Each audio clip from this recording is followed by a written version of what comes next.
Natale può essere un periodo difficile per quelli di noi che sono attenti alla salute o che tengono d'occhio la bilancia.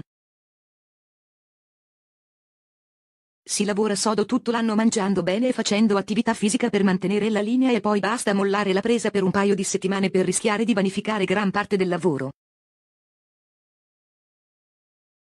Ma non solo, le abbuffate hanno effetti negativi sul nostro organismo che nemmeno immaginiamo. Le vacanze hanno il potere di farci vedere l'ottimismo ovunque, anche nel nostro piatto.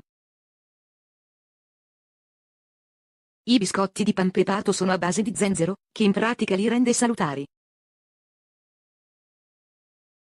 Zabaione? Nessun problema, le uova sono così ricche di nutrienti. In men che non si dica abbiamo trovato una scusa per ogni sgarro alla dieta. L'unica domanda a cui non sapremo cosa rispondere, però, sarà cosa farcene dei chili di troppo accumulati. L'aumento di peso durante le festività è un fenomeno globale e ben delineato dagli esperti di nutrizione.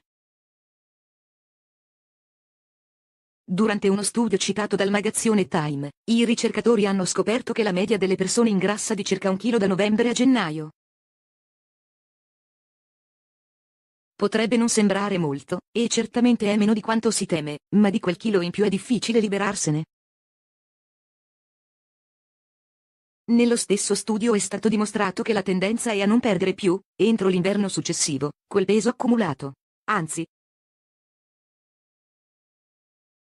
molto probabile è che si andrà a sommare a quello derivante da altre grandi mangiate occasionali, come feste di compleanno, cene con gli amici, anniversari vari, e il risultato sarà il sommarsi dei chili in più. Non bastasse lo spauracchio del moltiplicarsi delle maniglie dell'amore, a farci rinunciare alle grandi abbuffate potrebbe servire la conoscenza di cosa accade al nostro corpo nel breve termine. Infatti, mangiare tanto in una sola seduta può causare un innalzamento della pressione, la dilatazione dello stomaco e l'aumento momentaneo della ritenzione di fluidi. Soprattutto se i cibi che andiamo a consumare, come spesso accade durante le feste, sono ricchi di carboidrati, grassi, sale e zuccheri del colesterolo e del livello degli zuccheri nel sangue. I sintomi che potremmo avvertire nell'immediato sono nausea, mal di testa o difficoltà di digestione.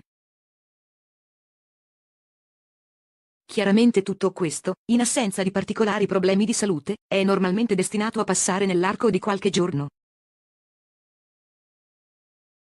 Rimane una buona norma e regola quella di abbinare una sana passeggiata post-prandiale al posto di optare per il classico pisolino.